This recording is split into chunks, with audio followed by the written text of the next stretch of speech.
सरकार के प्रयास से उत्तराखंड के लोगों का, विशेषकर राज्य की हमारी माताओं, बहनों, बेटियों का जीवन भी आसान बन रहा है। उत्तराखंड में 2014 से पहले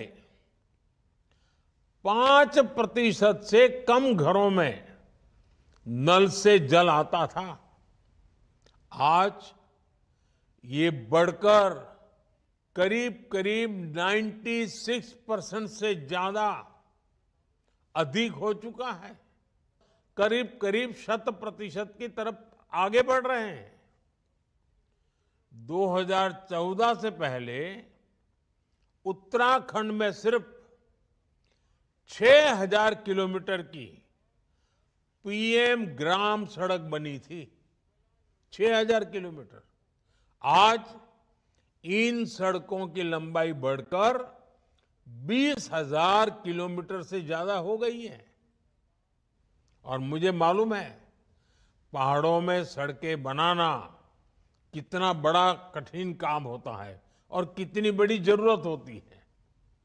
उत्तराखंड में लाखों शौचालयों का निर्माण करके, हर घर बिजली पहुंचाकर, उज्ज्वला योजना के तहत लाखों गैस कनेक्शन देकर, आयुष्मान योजना के तहत मुफ्त इलाज की सुविधा देकर हमारी सरकार हर वर्ग, हर आयु के लोगों की साथी बनकर काम कर रही है।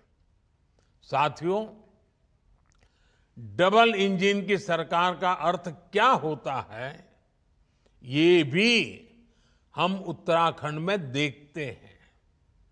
उत्तराखंड को केंद्र से पहले जो अनुदान मिलता था, वो आज करीब करीब 2 गुना हो गया है। डबल इंजन की सरकार में ही उत्तराखंड को एम्स के सैटेलाइट सेंटर की सौगात मिली।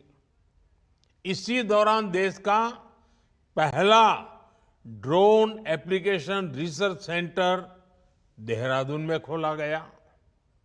उधमसिंह नगर में स्मार्ट इंडस्ट्रियल टाउनशिप बनाने की योजना है। आज उत्तराखंड में केंद्र सरकार के 2 लाख करोड़ रुपए के प्रोजेक्ट्स चल रहे हैं।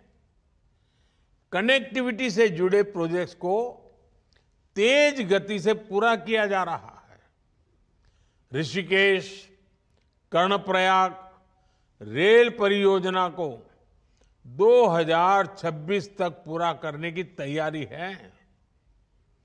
उत्तराखंड के 11 स्टेशनों को अमृत स्टेशनों के रूप में विकसित किया जा रहा है।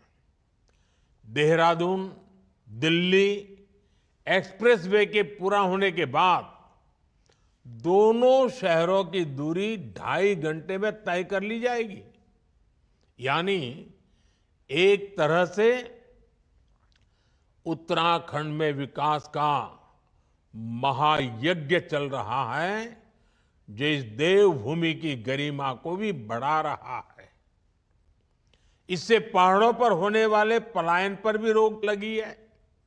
साथियों, हमारी सरकार विकास के साथ विरासत को भी सहेजने में जुटी है।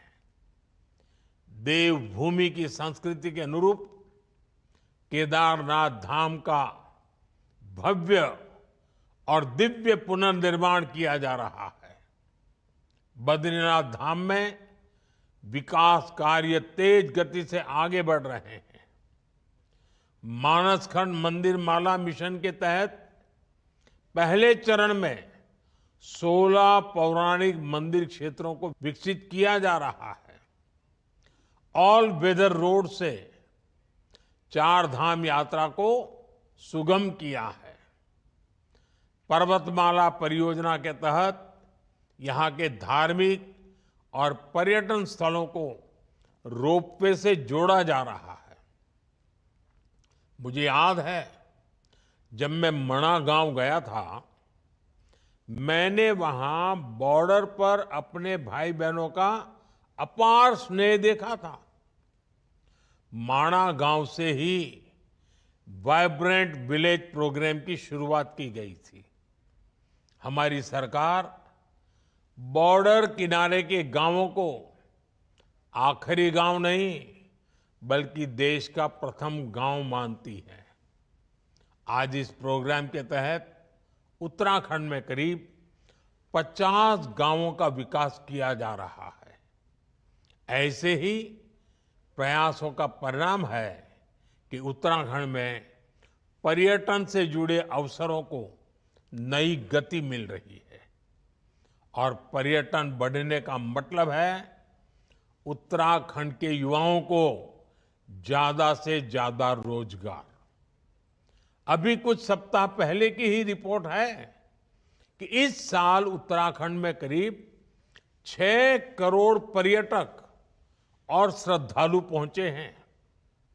2014 से पहले 4 धाम यात्रियों की संख्या का रिकॉर्ड 24 लाख का था, जबकि पिछले साल 54 लाख से ज्यादा श्रद्धालुओं ने 4 धाम के दर्शन किए हैं। इससे होटल से लेकर होम स्टे वालों को, टैक्सी से लेकर टेक्सटाइल वालों को, सभी को बहुत लाभ हुआ है। बीते वर्षों में 5,000 से ज्यादा होम स्टे का रजिस्ट्रेशन किया गया है। साथियों, आज उत्तराखंड ऐसे निर्णय ले रहा है, ऐसी नीतियां बना रहा है जो देश के लिए उदाहरण बन रही हैं।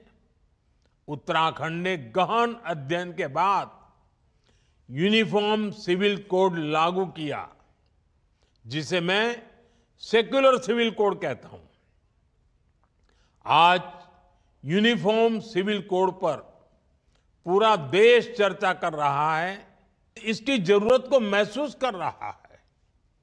उत्तराखंड सरकार ने प्रदेश के युवाओं का भविष्य सुरक्षित करने के लिए नकल विरोधी कानून लागू किया। उत्तराखंड में नकल माफिया पर सख्त कार्रवाई की गई है।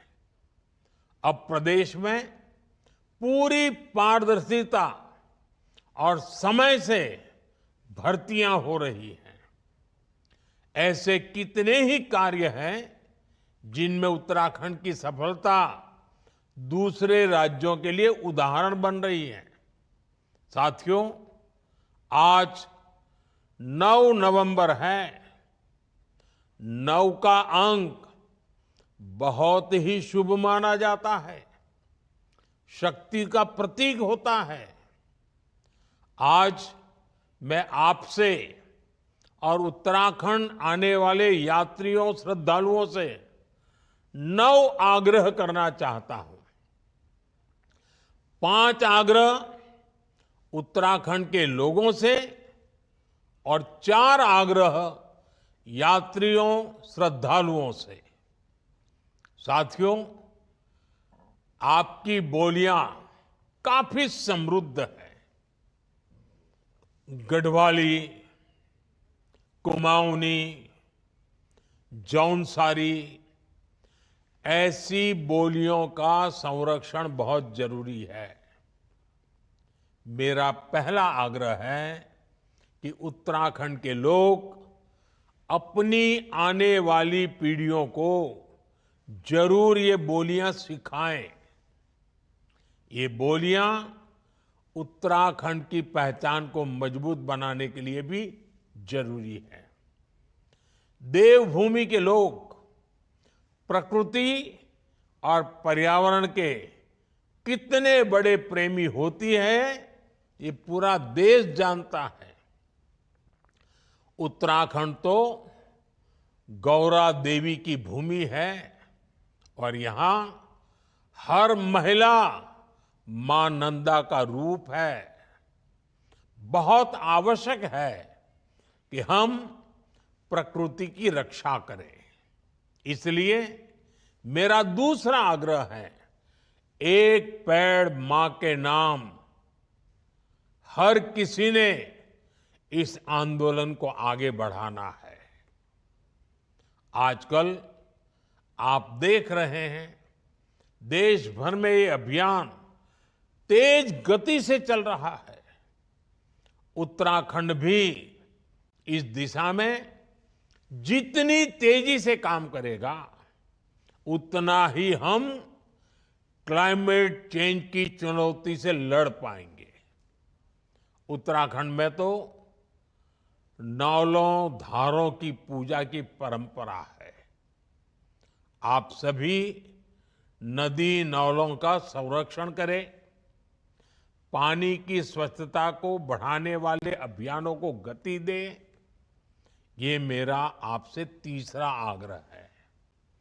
मेरा चौथा आग्रह है, अपनी जड़ों से जुड़े रहें। अपने गांव लगातार जाएं और रिटायरमेंट के बाद तो जरूर अपने गांवों में जाएं, वहां से संबंध मजबूत रखें। उत्तराखंड के लोगों से मेरा पांचवा आग्रह है, अपने गांव के पुराने घरों, जिन्हें आप तीवरी वाले घर कहते हैं, उन्हें भी बचाएं। इन घरों को भूले नहीं। इन्हें आप होम स्टे बनाकर अपनी आय बढ़ाने का साधन बना सकते हैं। साथियों, उत्तराखंड आने वाले पर्यटकों की संख्या हर साल बढ़ रही है और देश के कोने कोने से आते हैं, विदेशों से आते हैं। मैं आज सभी पर्यटकों से भी 4 आग्रह करूंगा। पहला आग्रह है, जब भी आप हिमालय की गोद में पहाड़ों पर घूमने जाएं, स्वच्छता को सर्वोपरि रखें। इस प्रण के साथ जाएं कि आप सिंगल यूज प्लास्टिक का इस्तेमाल नहीं करेंगे। दूसरा आग्रह है, वोकल फॉर लोकल के मंत्र को वहां भी याद रखें। आपकी यात्रा का जो खर्च होता है, उसमें से कम 5% स्थानीय लोगों के द्वारा उत्पादित किए गए प्रोडक्ट खरीदने में खर्च करें। तीसरा आग्रह है, पहाड़ पर जाएं तो वहां के ट्रैफिक नियमों का जरूर ध्यान रखें, सावधान रहें। हर किसी का जीवन अमूल्य है। मेरा चौथा आग्रह है, धार्मिक स्थलों के रीति रिवाजों, वहां के नियम कायदों के बारे में यात्रा से पहले जरूर पता कर ले। वहां की मर्यादा का जरूर ध्यान रखें। इसमें आपको उत्तराखंड के लोगों से बहुत मदद मिल सकती है।